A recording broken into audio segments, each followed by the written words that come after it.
estaremos arreglando. En vivo. Hermanos y hermanas, buenas noches. Bienvenidos y bienvenidas a su programa Charlas Bíblicas en este día 12 de junio de 2019. En esta oportunidad, hermanos, nos acompaña nuestro hermano Roberto Islas. Hermano, bienvenido, hermano. Placer tenerte entre nosotros. Gracias. Y por supuesto, nuestro hermano Armando González, el profesor. Bienvenidos todos. Muy buenas noches, tengan todos ustedes, hermanos. Bueno, pues en esta noche, hermanos, vamos a continuar con este tema tan formidable que nos hemos impuesto, que es hablar de la iglesia. Gran tema, trascendente tema, difícil tema, por todos los matices que tiene, las diferentes vertientes bíblicas que influyen en él. Y bueno, hermano, la vez anterior te tocó a ti solo enfrentar el programa, y no sé si quieres tú añadir algo a lo que dijiste en el programa anterior. Básicamente, la idea del programa anterior fue presentar cómo el Señor refería algunos textos de la Escritura, bueno, no unos, muchos textos de la Escritura, presentando la idea de comunidad, es decir, una comunidad de salvos, dando mandamientos específicos a la comunidad, ejemplos como un nuevo mandamiento os doy, que os améis unos a otros. Es decir, aunque no habla ahí estrictamente del asunto de la iglesia,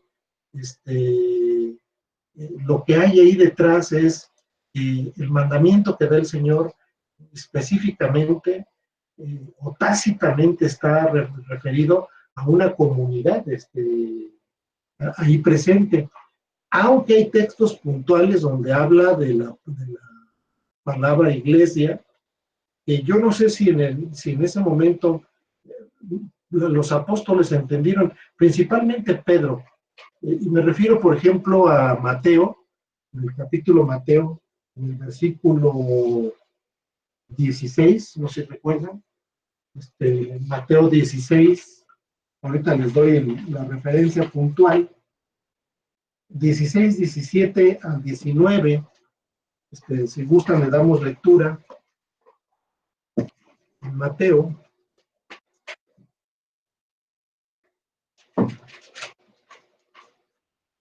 estamos buscando el texto, hermanos. Mateo 16, versículo 17.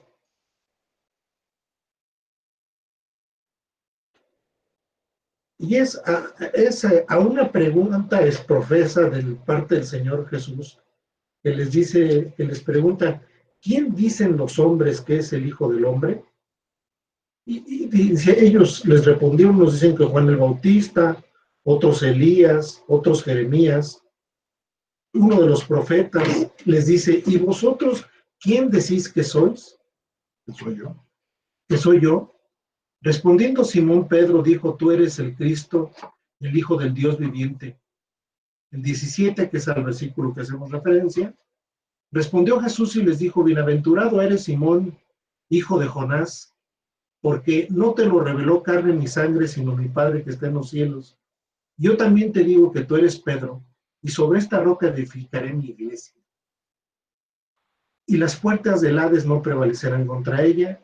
Te daré las llaves del reino de los cielos, y todo lo que ates en la tierra habrá sido atado en los cielos, y todo lo que desates en la tierra habrá sido desatado en los cielos. Es decir, pareciera ser que esta es la primera referencia que tenemos de la palabra iglesia en el Nuevo Testamento. A mí me cabe la duda si Pedro tenía un pleno conocimiento de lo que representaba esta palabra. Es decir, como un primer acercamiento del Señor a esta comunidad que Él eligió, a esta comunidad de salvos, a esta comunidad de hombres nuevos. Y yo creo que tiene mucho que ver con un aspecto de que los salvos no anden dispersos por el mundo, sino que existe una comunidad donde se practique el verdadero amor, donde se practique la coinonía que hay entre los hermanos, y esto que nosotros hemos hecho durante tantos años, ¿no? Es decir, el aprender, el exhortarnos, el caminar juntos en el conocimiento del Señor. Más adelante, ahí mismo en Mateo 18, si gustan verlo, Mateo 18, 15.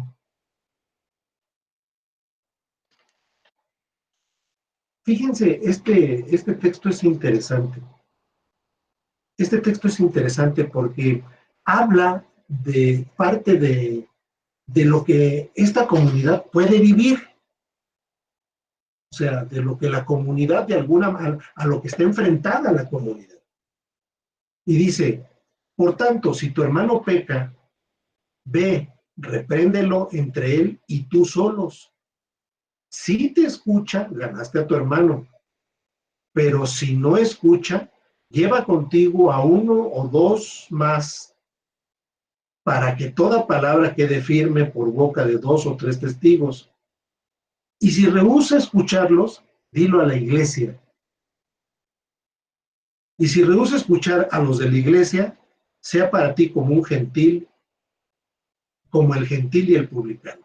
Es decir, nuevamente muestra la palabra iglesia, pero aquí ya está dando un sentido más cercano a lo que nosotros hemos concebido como tal. Esta idea de comunidad, de una comunidad, que lo que yo veo aquí, que es una comunidad que se protege, que se cuida, que tiene la posibilidad de exhortar, de enseñar, de ganar al hermano. Es decir, no una comunidad como las que conozco, no es un club, vamos. Es una comunidad donde el amor del Señor está presente. Por eso cuando yo ponía aquellos textos como un nuevo mandamiento os doy, que os améis unos a otros como yo os amé, o como propiamente Cristo amó a los hermanos, tácitamente está hablando de una práctica de la comunidad. ¿Sí?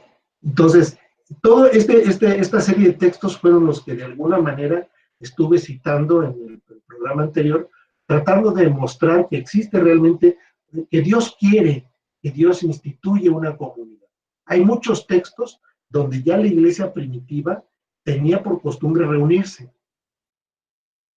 Sí, recuerdo el caso de Pedro, por ejemplo, es encarcelado porque Herodes lo quería matar, lo encarcela, un ángel del Señor por la noche lo libera de las cadenas. Pedro sale de la cárcel y al salir Pedro de la cárcel se dirige a donde estaban los hermanos reunidos y dice que todos estaban unánimes en oración. Es decir, ya empezaba a haber esa práctica, hermano, esa práctica de comunidad. Vemos a través del Nuevo Testamento que muchos se reunían por las casas. El Señor Jesús, no solamente en la época apostólica del Señor Jesús, tenía por costumbre asistir a la sinagoga, ¿no? Es decir, quizás como un elemento previo a esa comunidad, donde pues, se hacían oraciones, se hacía lectura de la Escritura, y vemos más adelante, ya Pablo dice, ¿qué pues cuando os reunís? ¿Alguien trae salmo? ¿Alguien trae cántico? Es decir, ¿alguien trae palabra o palabra de exhortación? Es decir, evidentemente el Señor de alguna forma va formando, instituyendo la idea de comunidad, pero de comunidad de salvos, de comunidad de creyentes, de comunidad escogidos por el Señor. Ese es más o menos lo que traté de presentar en el programa pasado. Y cité bastantes textos en ese sentido. Sí, sí, varios lugares donde la iglesia ya primitiva, es decir, inclusive dice que previo a Pentecostés estaban todos reunidos, es decir, había ya una inercia en todo esto, yo creo que propiamente establecido por el Señor. Mi planteamiento en estos dos textos que acabamos de leer de Mateo es algo que no sé, quizás pueda inferir yo que no sabían a lo que se estaba refiriendo con esa palabra, pero posiblemente sí. Es decir, posiblemente ya tenían ellos una idea de la idea de comunidad, porque pues es la primera vez que se presenta la palabra en el Nuevo Testamento. Estaban experimentando ya los apóstoles la comunidad. El Señor los llama afuera, los llama consigo, andan con Él, caminan con Él, los instruye, duermen con Él, ¿sí? Viven con Él. Respiran el mismo aire que Él respiraba. Todas estas cosas. Ya había una idea que Pedro probablemente tenía todavía esa idea de la eclesía, de la comunidad, de la asamblea, del viejo pacto. No estoy yo muy seguro si Pedro la pudo haber inferido del tipo de reunión nuevo que ahora tenían ellos con su maestro. La naturaleza misma de la iglesia que se convertiría ya no en la asamblea nación, era Israel, con ejércitos, con reyes, con todo un culto sacerdotal, con tierra para repartir, para vivir, y toda una legislación para atender los problemas de muy diversa clase que se presentan en una sociedad como nación.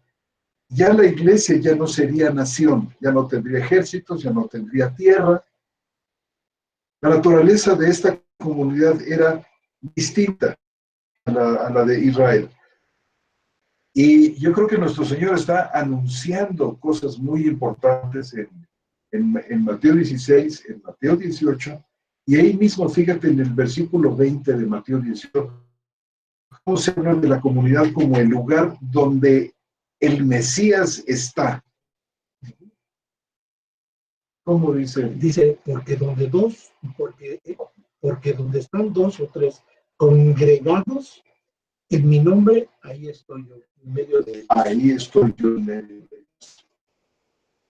Ok, y me da la impresión como de que hablaba hacia el futuro. Es decir, había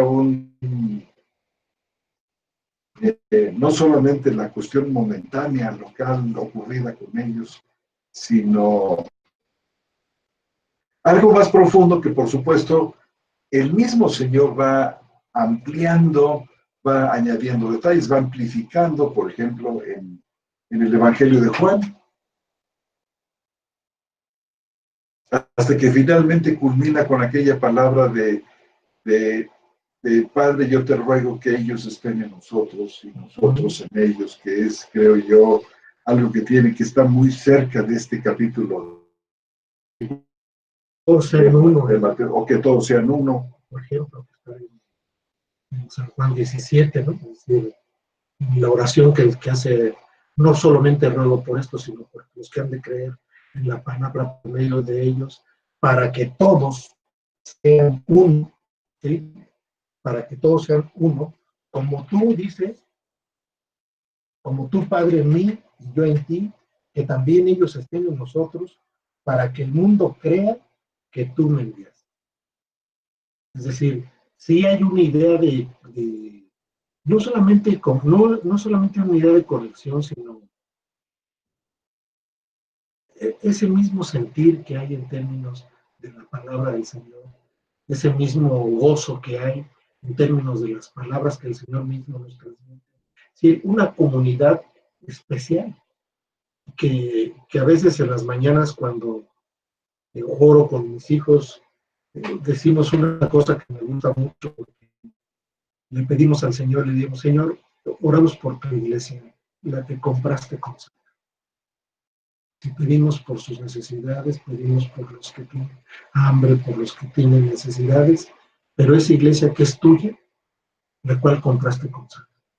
Y creo que ese es el punto, ¿no? No es una comunidad aislada, no es un club, no es... Es totalmente distinta del resto de la inclusive distinta de la comunidad de Israel. En este y en otros sentidos. ¿Qué piensas, Roberto?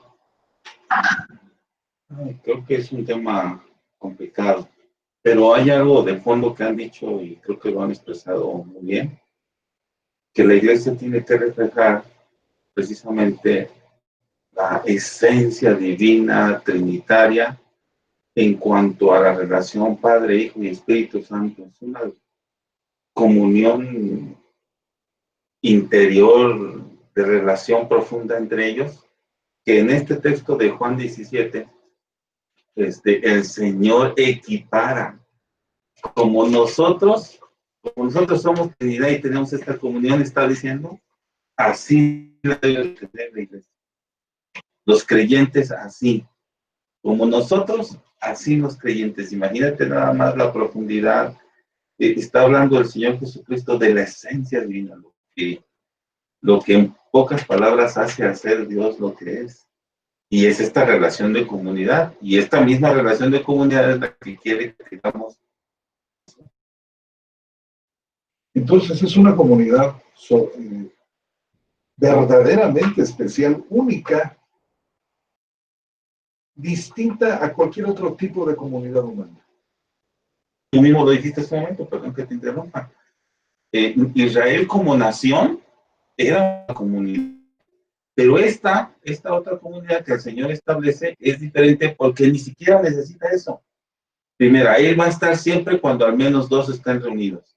Y además esta comunidad va a tener integrantes de todas las naciones. Yo me he preguntado, bueno, un japonés o un chino o un estadounidense o un español o un inglés que ahorita están ellos en la presencia del Señor y nosotros aquí en la presencia del Señor y tenemos comunión con ellos y ellos con nosotros. Y todos los hermanos que nos escuchan ahorita, ¿no? Ese es el alcance. Ese es el alcance de esta nueva comunidad que la nación de Israel jamás. Porque era un núcleo demasiado cerrado, en cierto sentido hasta egoísta. Nosotros somos los elegidos, privilegiados, los demás son... No tiene nada que ver con Dios, ¿se fijan? Y este contraste es maravilloso. Inclusive esta idea de comunidad no solamente es una comunidad que tenemos entre los que están, entre los que nos escuchan, sino esta comunidad tiene una comunión, es decir, tiene una comunión espiritual a través de la palabra. Tiene una relación íntima, eso es. Quiero leerles un punto para que vean. Ahorita me vino a la cabeza, hermanos. Se los voy a leer, está en primera de Juan, en el Evangelio, en la primera carta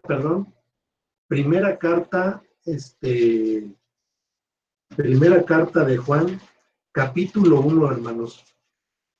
Esto está, la verdad, hermoso, porque habla de la comunión que nosotros tenemos con ellos mismos, con los apóstoles. Se los voy a leer, hermanos. Voy a leer el capítulo 1, versículo 1 al 4. Bueno, podemos leer hasta quizás el 6. Hasta el 6, hermanos. Bueno, no, más adelante. Tendría que ser hasta el 2:6. Dice, lo que era desde un principio, lo que hemos oído, lo que hemos visto con nuestros ojos, Lo que hemos contemplado y palpado en nuestras manos acerca del verbo de vida, porque la vida fue manifestada y hemos visto y damos testimonio y os anunciamos la vida eterna, la cual estaba ante el Padre y nos fue manifestada. Lo que hemos visto y oído, os anunciamos, para que también vosotros tengáis comunión con nosotros, y nuestra comunión verdadera es con el Padre y con su Hijo Jesucristo. Y estas cosas os escribimos para que nuestro gozo sea completo. Este es el mensaje que hemos oído de Él y os anunciamos. Dios es luz y en Él no hay ninguna tiniebla. Si decimos que tenemos comunión con Él y andamos en la tiniebla, mentimos y no practicamos la verdad. Si andamos en la luz como Él está en la luz, tenemos comunión unos con otros. Y la sangre de Jesús, su Hijo, nos limpia de todo pecado. Es decir, este conjunto de personas compradas por Cristo Jesús, tenemos comunión, no solamente con Cristo, sino con los apóstoles. Es decir, aún aunque ellos ya no estén aquí presentes, la idea de comunión entre los creyentes es importante. Las palabras que dice aquí Juan son de extremada belleza en el sentido de que, bueno, nosotros que lo vimos, que lo oímos, que lo escuchamos, que oímos el mensaje, ese les comunicamos para que tengamos comunión a través del mensaje. Y yo creo que esa es parte de la esencia de la comunión que tiene que tener la iglesia, es decir, el conjunto de personas, el grupo de escogidos del Señor.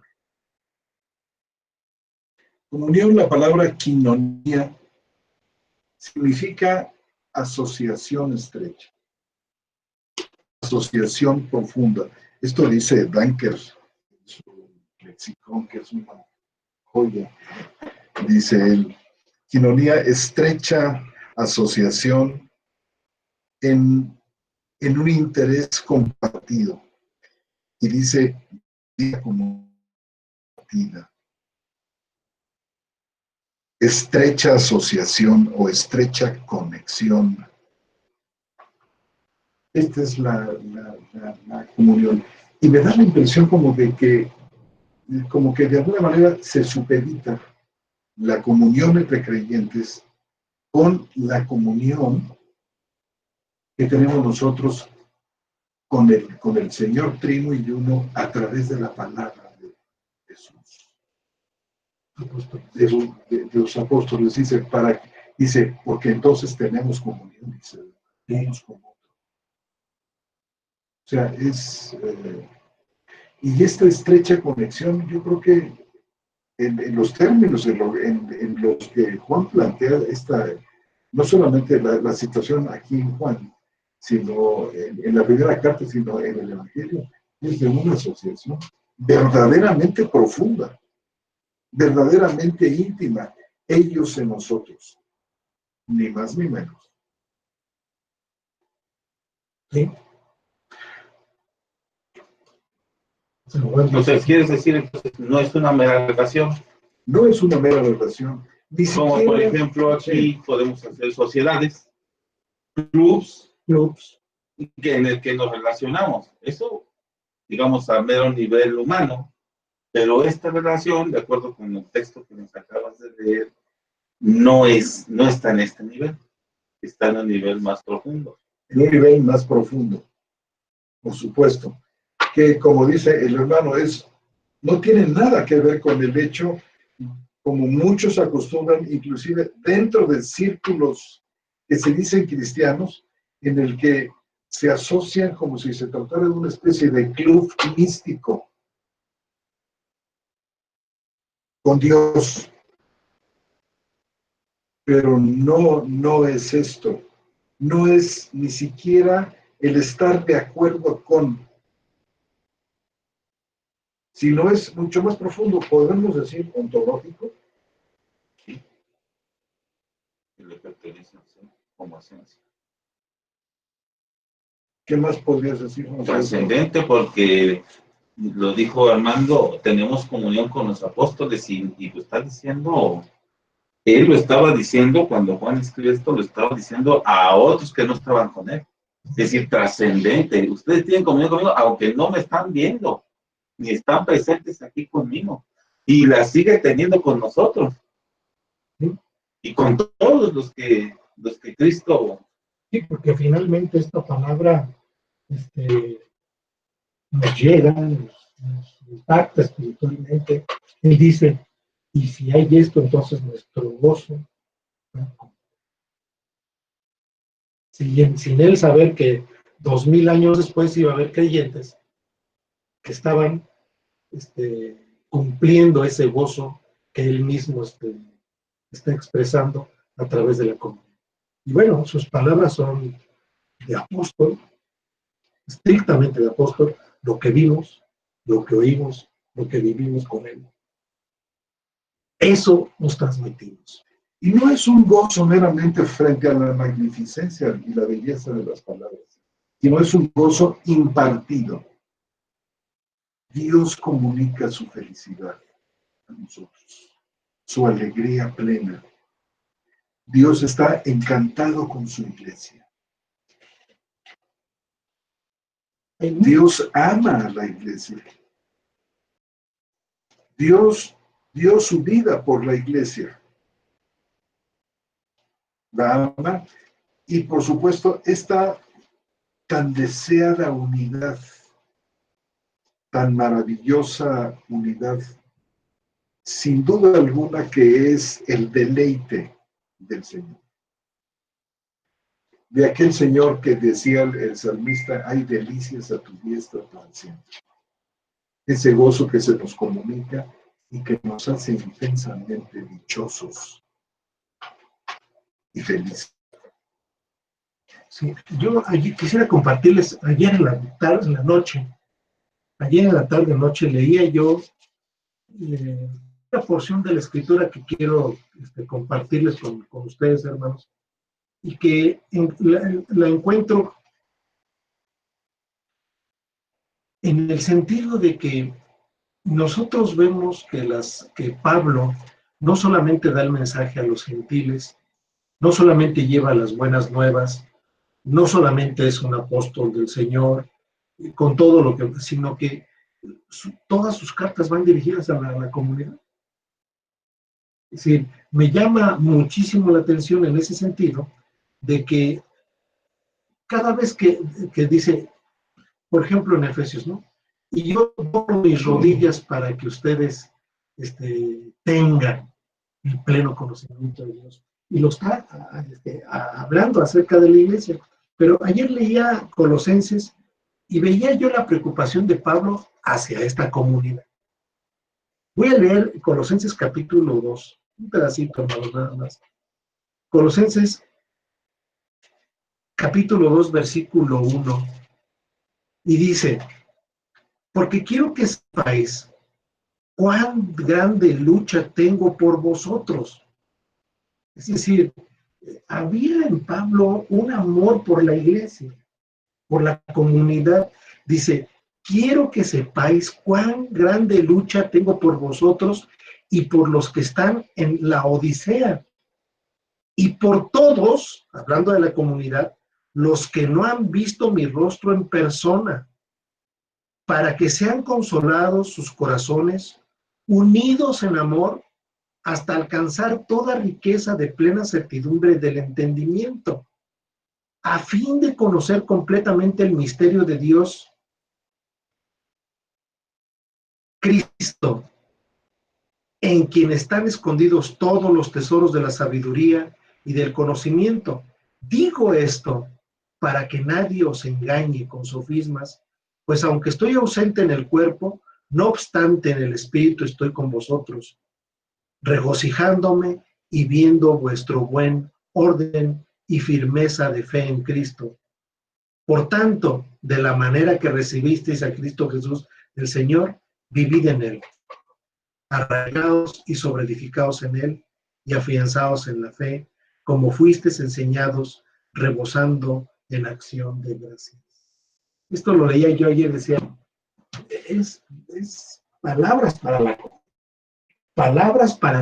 iglesia y palabras que expresan la preocupación de Pablo. Pero cada párrafo que podamos leer, todas estas palabras van dirigidas a esa comunidad espiritual, a esa comunidad que el Señor compró con sangre. Si nos regresamos tantito a Efesios 2, igual capítulo 2, 1, se los leo para que vean, hermanos, y dice, por tanto, si hay alguna consolación en Cristo, si alguna exhortación de amor, si alguna comunión de espíritu, si algún afecto entrañable de misericordia, completad mi gozo, para que seáis de un mismo sentir, teniendo un mismo amor, unánimes, teniendo los mismos sentimientos. Nada hagáis por rivalidad ni por vanagloria, sino con humildad, considerándoos los unos a los otros como superiores a vosotros mismos, no mirando cada cual por su propio interés, sino aún por el de los demás. Tened en vosotros este sentimiento que hubo también en Cristo Jesús. Es decir, son palabras de gracia, son palabras de gloria, son palabras que reconfortan el alma, son palabras dirigidas a esta comunidad. Ahora, el apóstol aquí en este pasaje que tú citas, que es sobresaliente, es verdaderamente maravilloso. Aquí, hermano, el apóstol Pablo, y dicho sea de paso, establece el tipo de quinonía o de coinonía, de comunión que hay entre los creyentes. Y esta coinonía, hermano, no arranca, no proviene del hombre natural. Mira, hermano, fíjate lo que la maravilla. Dice,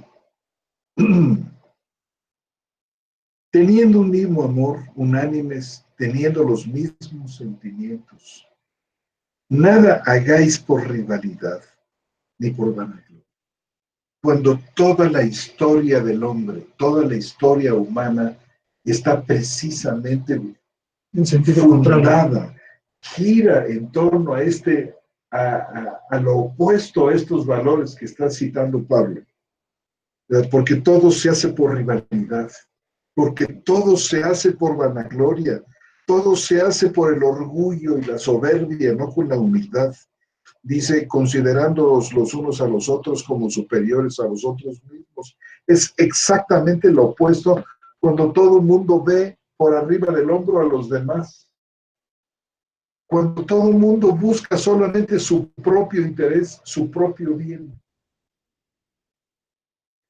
Dice, no mirando cada cual por su propio interés, sino aún por el de los demás. Y para ejemplificar esto, para decir, es que alguien ha podido vivir así. Es que esto es posible para nosotros. ¿Cómo pudiésemos nosotros ir en contra de nuestra propia naturaleza? Dice, haya en vosotros este sentir que hubo también en Cristo. Él es el modelo que se nos presenta, no otro hombre. Él. Y decir el modelo que se nos presenta es el modelo que se presenta a esta comunidad espiritual. Claro. A esta comunidad de pueblo adquirido por Dios. Podemos decir que vive de manera natural así por causa de algo prodigioso que ha pasado, algo que ha ocurrido. Dios ya no depende del esfuerzo del hombre natural que justamente iría hacia el lado opuesto. O sea, en la comunidad del nuevo pacto resulta que esta unión con el Dios trino y uno ha convertido a este grupo de gentes a esta comunidad en el cuerpo de Cristo.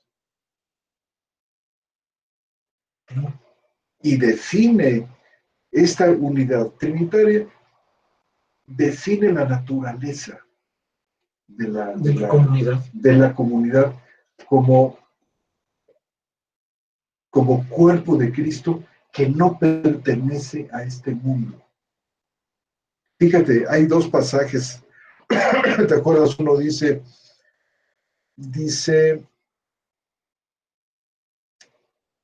si fuerais del mundo, el mundo amaría lo suyo.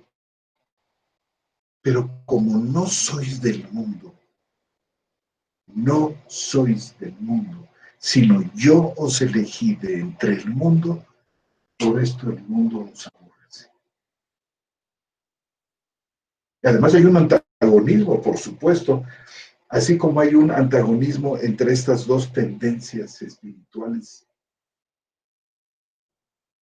que giran en ejes diametralmente opuestos. Imagínate tú, el Señor está sentando la base de la verdadera quinonía. Esto es quinonía. ¿Qué tipo de relaciones cuando tienes a los demás como superiores a ti mismo? Cuando les das el espacio. Cuando buscas el interés de ellos y no el tuyo. Esa es la naturaleza de la coinonía. Ahí la tienes. Es totalmente, podemos decir, sobrenatural. No pertenece a este mundo. No sois del mundo como yo tampoco soy del mundo. Fíjate, en el antiguo Israel, Dios separa a Israel del resto de las naciones. Pero se da un enfrentamiento y un sentimiento de superioridad. ¿Qué tenemos? Llegan a llamar inclusive a los gentiles perros o cosas. Pero resulta que esta separación de la que estamos hablando aquí, debido a la unión con el Dios Trino y uno, nos coloca en una situación ante el mundo diferente. Así como Cristo es tremendamente bondadoso y amoroso, inclusive hasta con los mismos judíos. A veces hasta con los que se le oponían, no siempre, pero es más, a veces hasta las palabras duras que profiere contra ellos realmente están movidas no solamente por la ira, sino por el amor. Por más que suenen fuertes, por más que parezcan palabras de condenación, hay detrás el verdadero amor.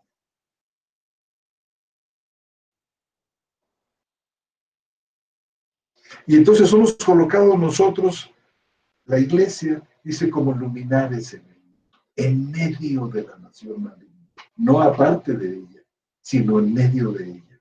No te pido que los quites del mundo, sino que los guardes del mundo. Porque solamente así, hermano, solamente a través de esta unión con la divinidad, podemos convertirnos en la sal del mundo, en la luz del mundo, que esto es lo que es la iglesia, y lo que no es esto, simplemente no es la iglesia. ¿Qué opinas, Pedro?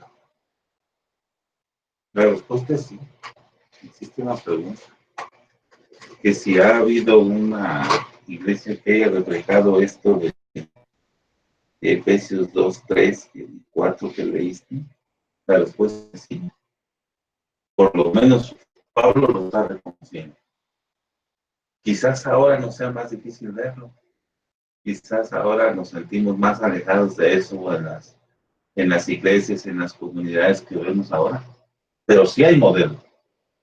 Y además yo creo que no solamente hay modelo, sino es extremadamente necesario. Y era humano. Es decir, se hacía entre los elegidos que estaban aquí en vivo y lo practicaban en vivo. No es algo idealizado, un proyecto de Pablo, no. Fue algo real, algo que se vivió en aquel entonces y que así era, y por eso quedó desde la palabra de Pablo como un estándar. Y la iglesia tiene una función aquí fundamental en el sentido de la perfección de los santos. El crecimiento en este modelo presentado en Filipenses capítulo 2. La iglesia está para eso. La interacción viva, pneumática de los santos es el medio de Dios para que la imagen del Hijo fragüe en nosotros.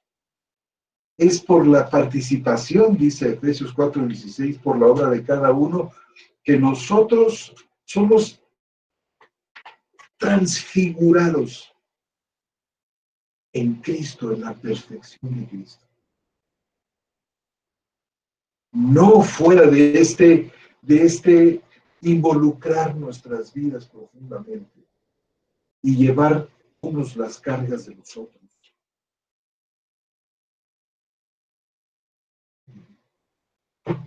Yo digo que es estrictamente necesario. Es vital. Entonces no hay cristianos solitarios, no hay cristianos autónomos, no hay llaneros solitarios en esto.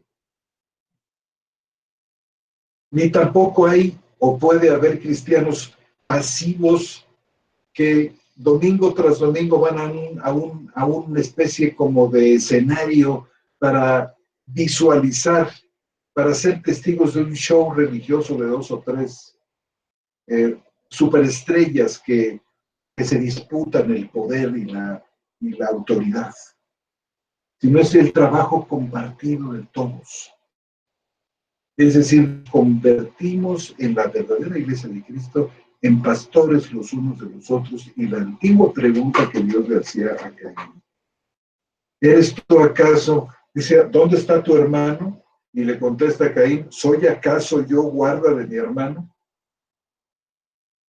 Resulta que en el nuevo pacto, donde los efectos de la caída y la caída misma han venido a ser rajados por la mitad, por la obra de Cristo. Nosotros, a la pregunta que nos pudiera hacer el Señor, ¿dónde está tu hermano? Nosotros decimos, Señor, yo soy el guarda de mi hermano.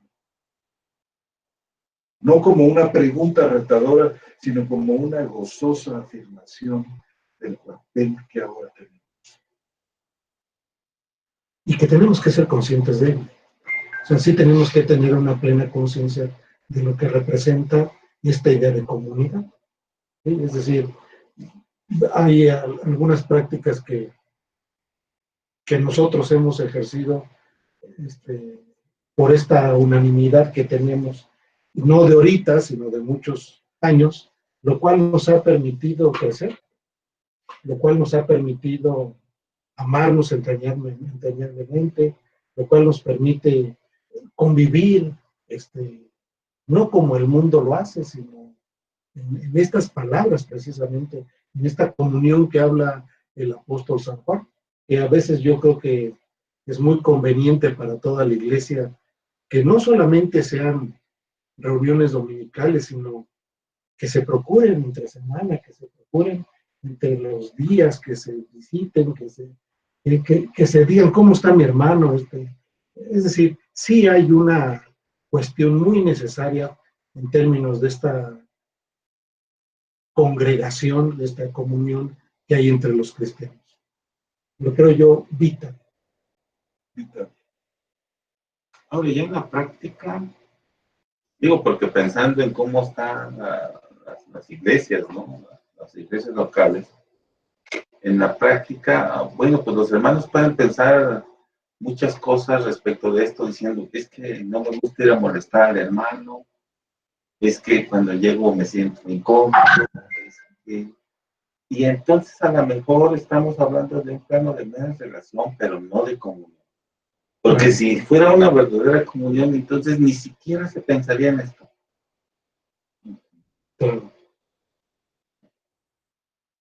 Ni siquiera se pensaría en esto. Sería con el hermano lejano, extrañarlo, con el hermano cercano visitarlo, estar con él, Y no, como lo dijiste tú hace rato, no solo de ir cada 8 días y nos vimos, nos saludamos, Dios te bendiga y nos vemos en todo 8 días. Es una práctica que se ha vuelto muy rutinaria en las iglesias locales, que no tiene esta trascendencia que estamos viendo en Filipenses 2, 3 y 4. Al menos en nuestro contexto, en México. Al menos aquí. No sabemos qué suceda, no, pero lo que nosotros vivimos en México es muchas veces en ese sentido. Yo me acuerdo que en una ocasión una hermana que se bautizó pidió que la acompañara para que viera su bautismo y acudí a la reunión, una reunión de iglesia, y había 1000 miembros en la iglesia. Era tan impersonal el asunto que yo le preguntaba, oye, ¿conoces a fulano? No. ¿Y el que está allá? Tampoco.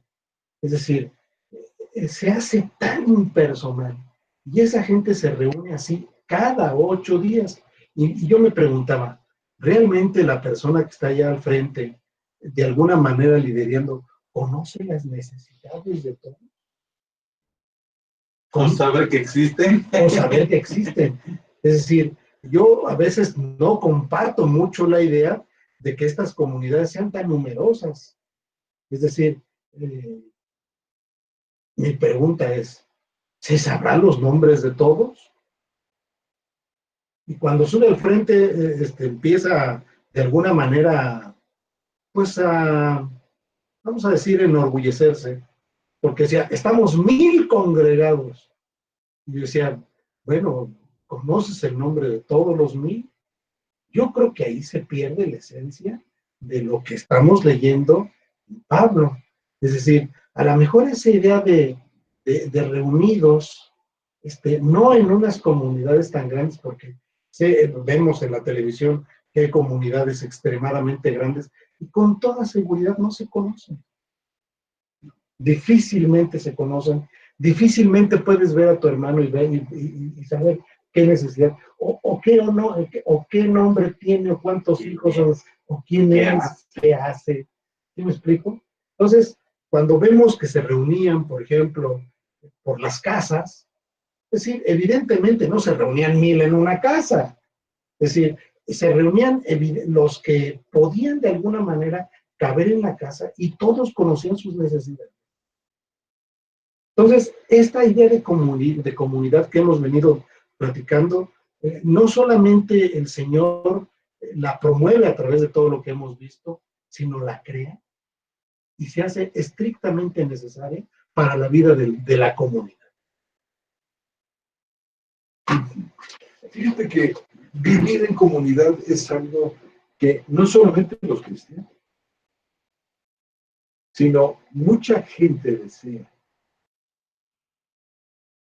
Estaba hace unos días en el internet haciendo una serie de búsquedas y de repente me topé con lo que se llaman las comunidades intencionales, de las que hay muchas, sorprendentemente, en los Estados Unidos, país tan individualista, o en el norte de Europa, que cojean del mismo pie. Comunidades que se reúnen en contextos urbanos, que venden sus casas y juntos compran una casa grande donde viven juntos, comen juntos. Y cada uno de ellos tiene una función perfectamente específica dentro de la comunidad. Viven cerca de los hospitales, por ejemplo. O hay comunidades de tipo agrario, las granjas comunitarias, donde la gente vive, convive, come junto, tiene sus espacios, ciertamente. No estoy hablando, por ejemplo, de un dormitorio con 50 camas tipo hospital, o tipo aquellos internados militares. No, se trata de espacios compartidos, pero donde la gente tiene una participación activa importante para el funcionamiento de aquello. Y sabes, Son muchísimas. Yo llegué en el paso de algunas semanas a reunir 150 páginas web diferentes de estas comunidades intencionales y ninguna de ellas era una comunidad de creyentes. Ninguna. O sea, son gente que decide eso nada más. Que decide eso porque dice, me da fuerza, me da sentido de destino, fortalece mi identidad, mi sentido de pertenencia. Y son intensamente felices en lugar de encontrarse solos, abandonados, sin perro, sin padre, sin madre y sin perro que les ladre. Tiene su vida un nuevo significado. Y muchas veces la función que se les asigna y que ellos cumplen perfectamente y saben que tienen que hacerlo para que eso que ellos quieren tanto funcione. Por ejemplo, a ti te toca, tú eres el pintor. Pintas los muros, pintas los tubos del desagüe, estás al pendiente de cuestiones también que tienen que ver, por ejemplo, con algunos aspectos de la cronografía. Y son extremadamente cuidadosos en cumplir ese objetivo, esa parte de trabajo. Y en ocasiones, como muchos de ellos son personas retiradas, son personas jubiladas, no necesitan ganar dinero, sino este sentimiento, esta recompensa espiritual que tienen ellos a través del trabajo comunitario. Porque ellos lo quieren, porque ellos lo desean, porque forma parte de su sobrevivencia. A fin de cuentas, el hombre, aún caído, fue hecho para estar en comunidad porque su creador es comunidad. Pero son nuevamente comunidades tipo club. Son tipo club, nada más. Entonces, no existe un mejor modelo de comunidad.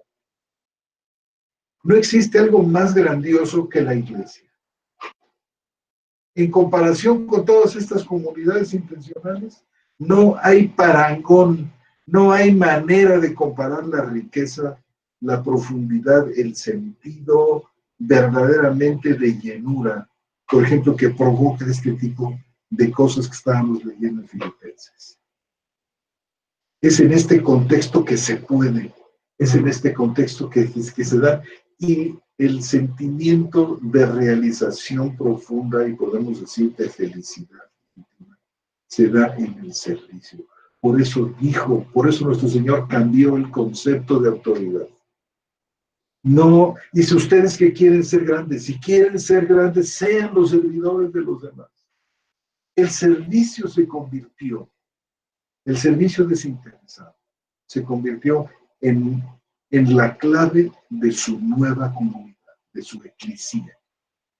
Por la que va a venir finalmente. Por la que va a venir. Y saben, ¿cuál va a ser su esposa?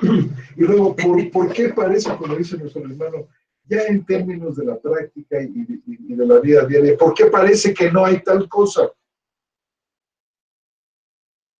¿Por qué parece que solamente nos encontramos de cuando en cuando algún hermano del alma con el que nos identificamos, al que amamos y procuramos, porque refleja realmente la presencia de Cristo?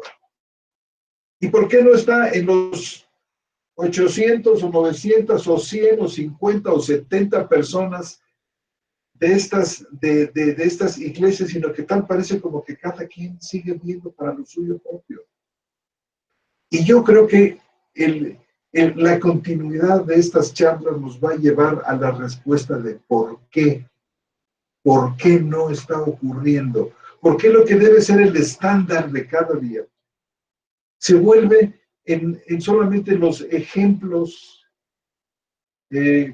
aislados, no sé qué palabra usar, que además están aquí, ¿verdad? Uno acá y otro allá, totalmente atomizados, totalmente dispersos, cuando deberían estar juntos y juntos en esta presencia maravillosa de Cristo en nosotros, verdaderamente convertirnos, como en algunas ocasiones le tocó a la iglesia maravillosamente encarnar esta realidad y convertirse verdaderamente en la luz del mundo. De crear una una serie de valores contraculturales que llegaron a ser valiosos, importantes, deseados. En fin, creo yo que nos toca ahora, sobre todo cuando vemos que el pecado sobreabunda de 1000 maneras distintas, pues la gracia, como dice el apóstol, donde abundó el pecado, sobreabundó la gracia, y creo yo que no puede ser la gracia más importante, más palpable, más visible, más necesaria e importante que la que pueda producirse en el seno de la iglesia. Pues sí. Y bueno, hermanos, Aquí ya vamos a parar. esto continuará. Aquí ya vamos a parar, hermanos. Creo que ya nos pasamos un poquito de tiempo. No sé si existan algunas preguntas, hermanos, que tengan por aquí. Con muchos gustos las vamos a ir leyendo y a ir dando respuestas.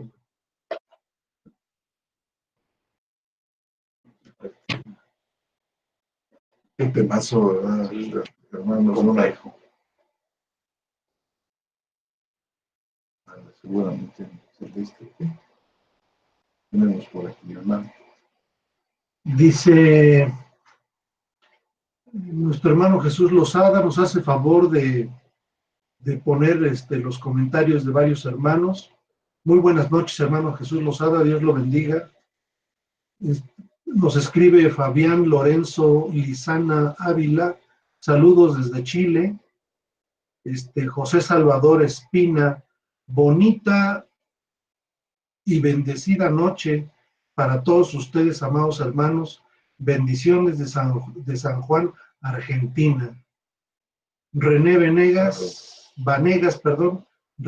Vanegas, buenas noches, un saludo desde Santa Ana, El Salvador. Muchos saludos, hermanos, a todos los que nos oyen en Chile, en Argentina y en El Salvador. Sabemos que son la iglesia del Señor, la que nos está escuchando y con la que estamos compartiendo estas cosas.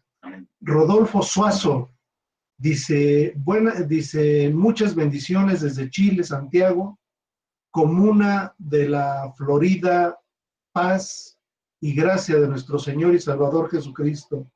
Nuestro hermano Romeno Olamendi, que nos escucha aquí en Querétaro, dice, buenas noches, ¿la iglesia es sustitución del pueblo de Israel? Es una pregunta. No, la iglesia no sustituye a Israel. La iglesia ¿cómo diríamos? La iglesia del nuevo pacto o la iglesia del viejo pacto desemboca finalmente en esta gloriosa bendición de la iglesia en el que ya no hay judío ni gentil y se borra la pared de separación entre ellos, y resulta que tiene cumplimiento en la iglesia la promesa, las promesas comunitarias, las promesas de todo tipo encarnado. No sé qué piensan ustedes. Sí, la respuesta es no. Es, como dirían antes, alter corpus, otro cuerpo distinto.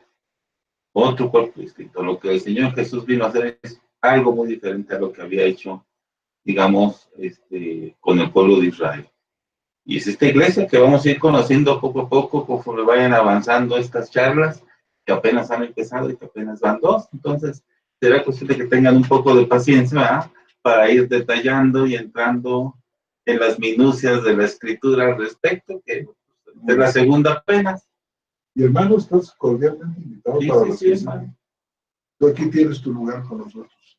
Dice William Abraham Solís Peraza, saludos hermanos, un abrazo, gracias hermano William, agradecemos tus saludos. No sé si hay alguna más.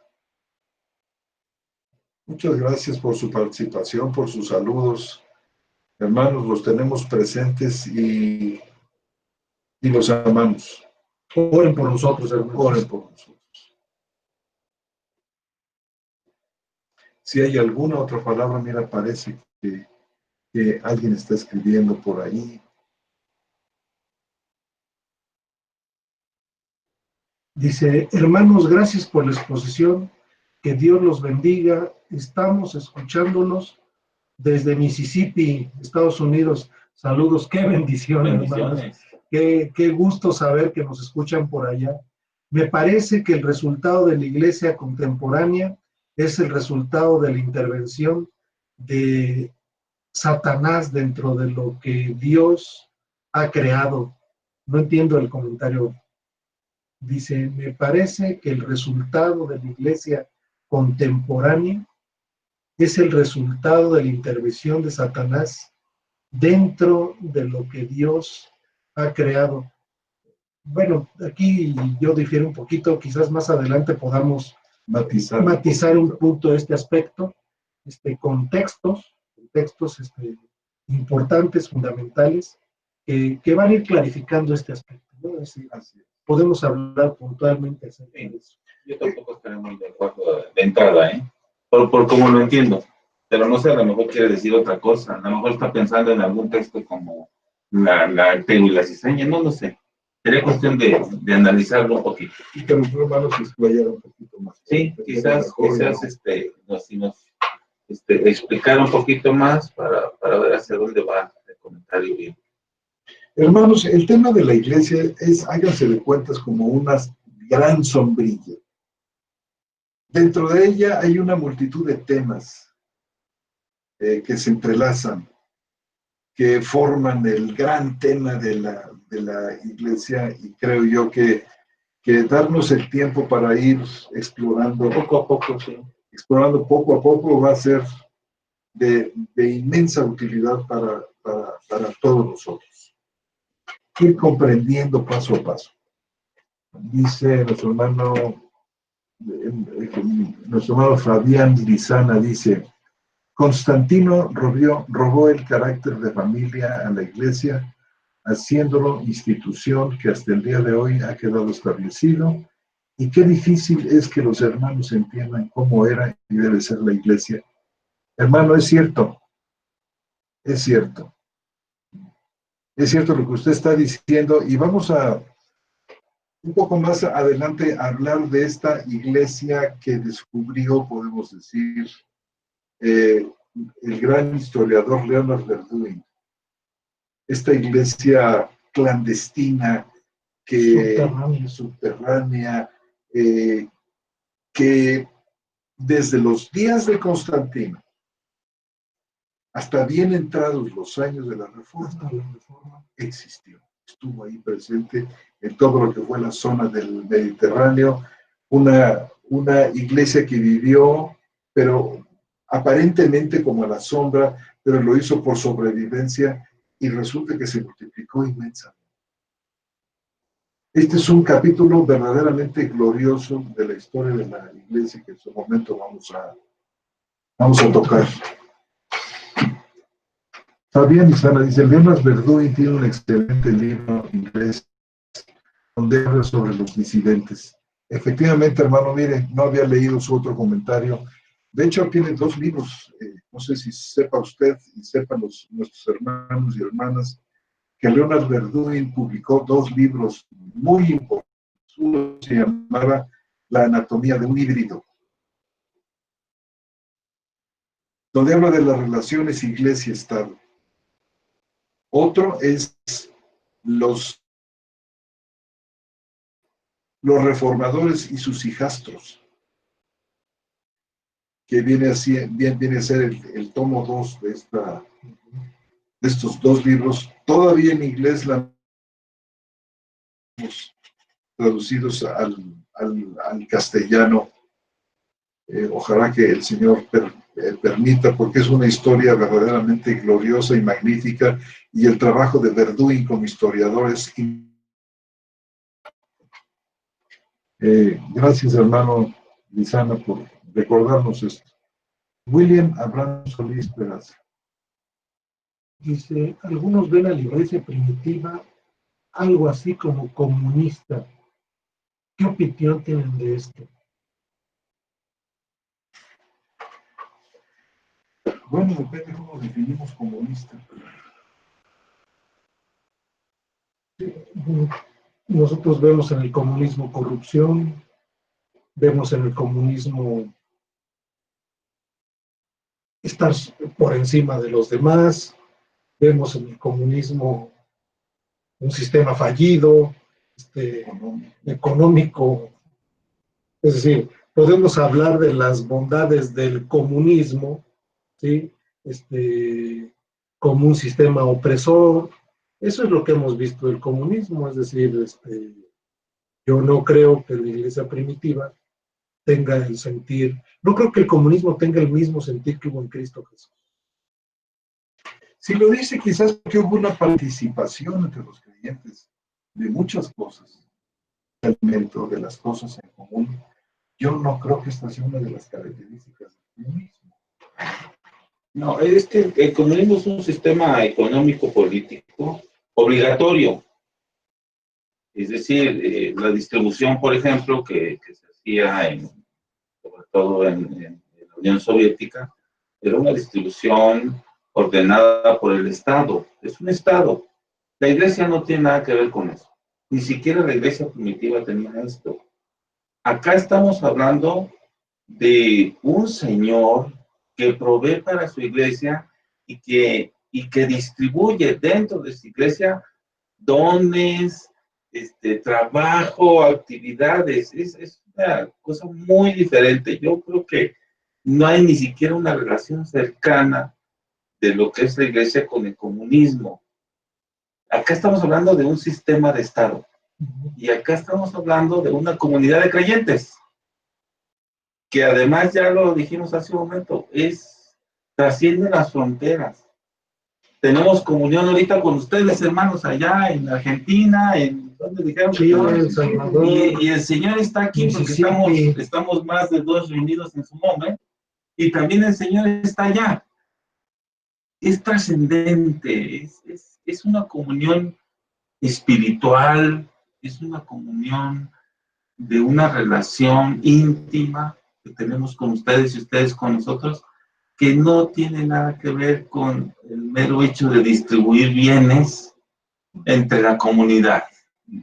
Una comunidad que tendía a ser igualitaria y que, por supuesto, al ser comunidad humana, tuvo un rotundo fracaso, pues. O lo ha tenido.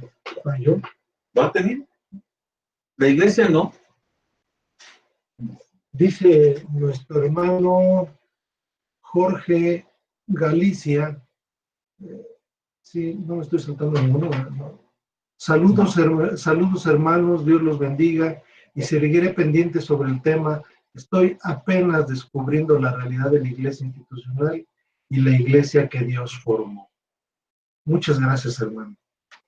Abajo nos escribe nuestro hermano Jesús Lozada.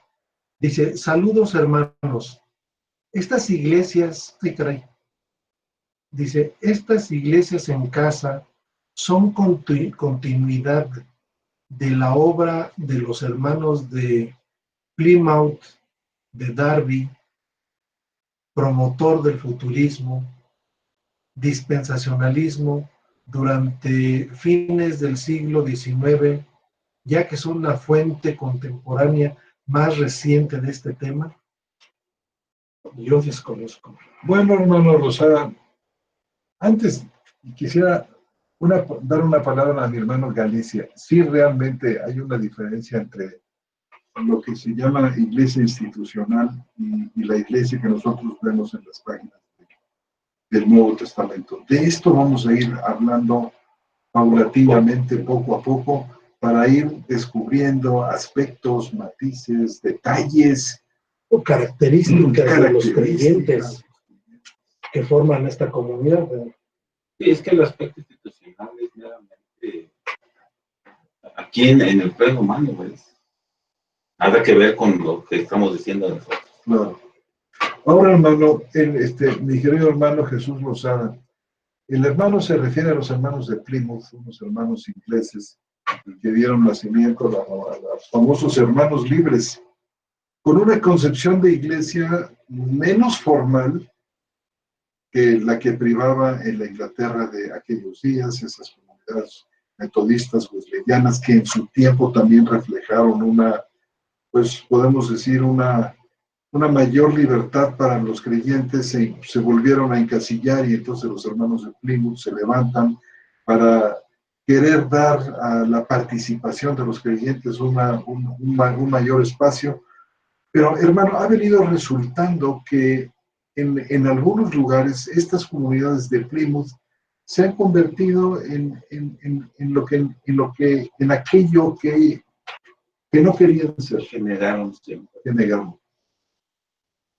Por ejemplo, de los hermanos de Plymouth surgió, no podemos decir, o tuvieron estos hermanos de Plymouth una gran influencia sobre Watchman Nee, aquel misionero, aquel predicador chino, que levantó un grupo muy interesante, sociológicamente hablando, de una iglesia que se expandió inmensamente. Podemos decir que Watchman Nee fue el padre de la gran iglesia.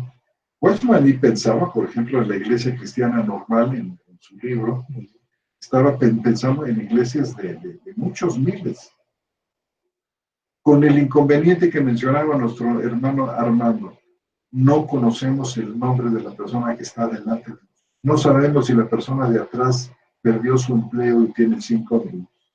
No sabemos si alguno más de los ahí presentes no pudo desayunar o comerse. Y está en ayunas. Y está en ayunas.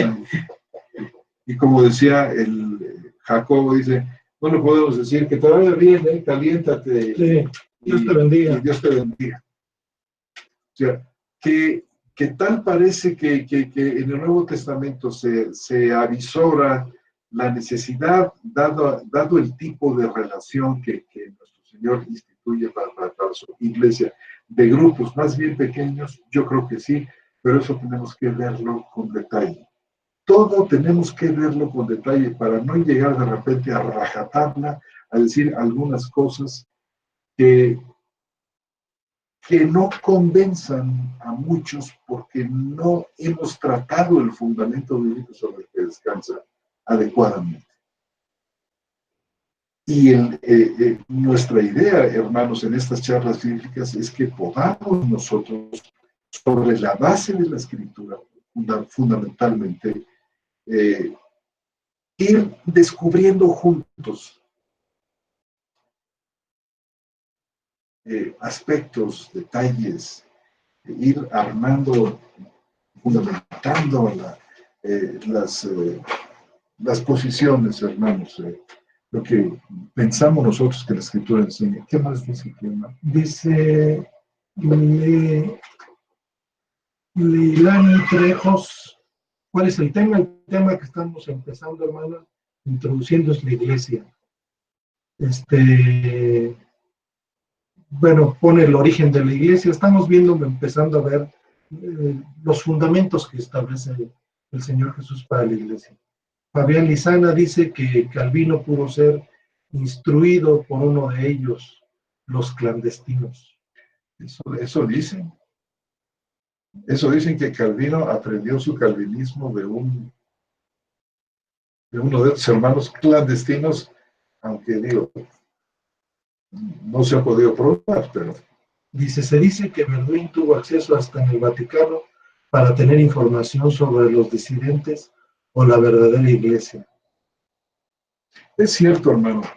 Bueno, Verduin fue un intelectual, un hombre muy bien equipado para su tarea. Él podía leer las lenguas romances, diferentes dialectos de la Europa, entonces lo que le permitió poder entrar, ya no digan ustedes a los libros impresos, sino a todos el enorme cuerpo de literatura, los códices y, hermano, literatura epistolar, tratados que todavía estaban manuscritos. Verduin pudo entrar, por ejemplo, a investigar los anales de la Inquisición para poder construir de alguna manera algunos episodios de la historia de la Iglesia que, por causa de la persecución, se habían destruido por completo, pero con los testimonios de las personas que fueron interrogadas por la Inquisición, Verduin ha podido reconstruir algunos Algunos episodios. Interesante. Entonces, realmente el profesor Verduin estaba maravillosamente preparado, conocía el latín, conocía las lenguas romances, se le permitió acceso a bibliotecas muy importantes, por ejemplo, desde Edimburgo, en Escocia, bajando Francia, e inclusive el Vaticano mismo le permitió entrar a algunas partes de su biblioteca para poder documentarse. Irma Valderas. Nuestra hermana Irma Valderas, saludos, hermana. Saludos, hermano. ¿Qué porción de la Biblia me recomiendan leer para comenzar a abordar el tema de la iglesia? Hermano, léanse todo el Nuevo Testamento y se lo digo en serio. Desde Mateo hasta Apocalipsis, pero poniendo especial atención en cualquier cosa que usted encuentre, hermana Irma, que sienta usted, que intuya usted, que tiene que ver con el tema de la iglesia, y tome notas, abundantes notas. Capitalice su lectura, y lo mismo decimos para los hermanos, sería magnífico que pudieran entrar a leer una vez más un Nuevo Testamento completo, buscando en particular todo lo que el Nuevo Testamento tiene que decir del tema. Pueden compartir el enlace de este grupo, dice Manu, para enviárselo a un hermano para que pueda participar. No tengo idea. No sabemos cuál es. Más bien el hermano Troncoso es el que... El hermano Troncoso de Radio Teleste, hermano, con él. Jesús Lozada dice: gracias por su respuesta, hermanos, queridos hermanos, profesores. Pregunté porque de igual manera los hermanos de Plymouth abandonaron la iglesia institucional y formaron iglesias en casa por todo su territorio, y dicho movimiento traspasó las propias fronteras. Sí, es cierto. Es cierto eso, hermano Lozada. Algunos detalles que habría que revisar es que en la estructura interna, en el tema de la autoridad, parece ser que conservaron todavía mucho de la iglesia institucional. Dice nuestro hermano Jorge Meléndez: qué bendición el programa. Adelante. Gracias, hermano. Bendiciones. ¿Qué tal, hermanos? Disculpen este comentario. Tenemos un grupo de WhatsApp para compartir dudas, aportes y más con respecto a ciencias bíblicas. Si alguien quiere entrar, les dejo un enlace. Muy bien. Perfecto. ¿Algo más, hermano?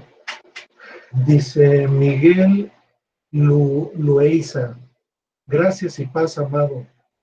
En Mateo 16, Jesús entregó las llaves del reino de los cielos junto con instruir la iglesia. Mi pregunta es: ¿cuáles son esas llaves y sus aplicaciones? Bueno, ahí en Mateo 16 está hablando de Pedro, pero en Mateo 18 la misma entrega se hace a toda la iglesia.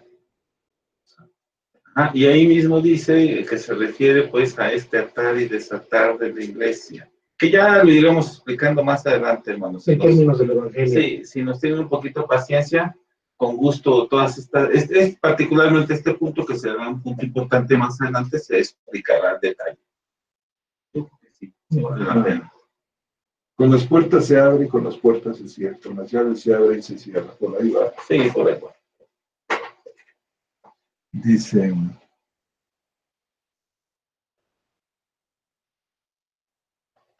muchas gracias. Voy a pedir la inclusión del número de la hermana. Muchas gracias.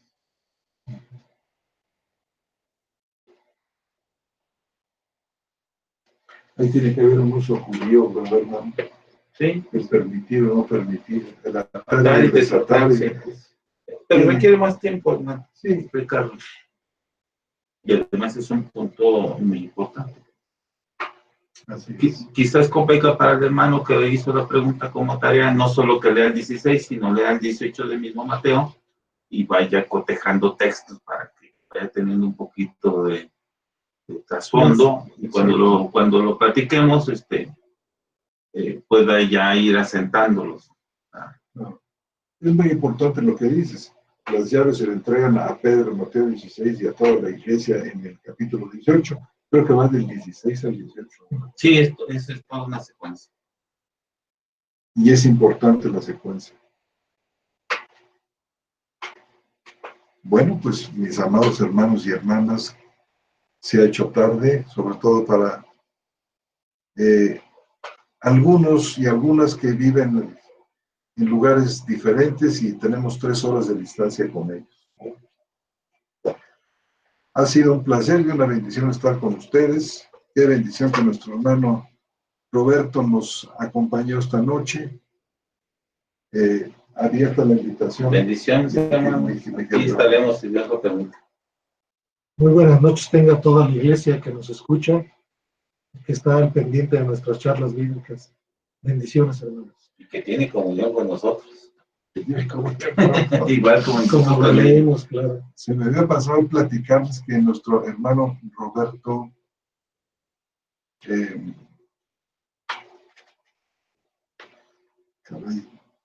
soy de muy mala memoria, hermanos, perdonen ustedes. Nuestro hermano Roberto Magaldi, de La Plata, Argentina, un hermano muy querido, se ha ofrecido para reetiquetar, podemos decir, los programas de charlas bíblicas que aparecen en YouTube, de tal manera que fácilmente puedan tener acceso a los programas y sepan de qué trató cada uno. Esto lo digo porque ha habido comentarios e inclusive quejas de que cuando quieren utilizar un programa para enviárselo a alguien, tienen que hacer una revisión de muchos programas porque no saben en cuál de ellos se trató tal o cual cosa. Es que hay más de 62 programas ya. Sí. Entonces nuestro hermano, y esto con la aprobación de nuestro hermano Troncoso, que bueno, esto se sumaría a las muchas actividades que ya tiene Radio Teleste, y nuestro hermano Magaldi ha salido aquí al paso con una gran ayuda para todos nosotros, hermanos. Así es que sería una bendición. Los vamos a reclasificar para que puedan ser usados como les parezca más conveniente. Hermanos, nos despedimos de su programa Charlas Bíblicas. Nos vemos el siguiente miércoles, si Dios así lo permite. Buenas noches, hermanos. Buenas noches.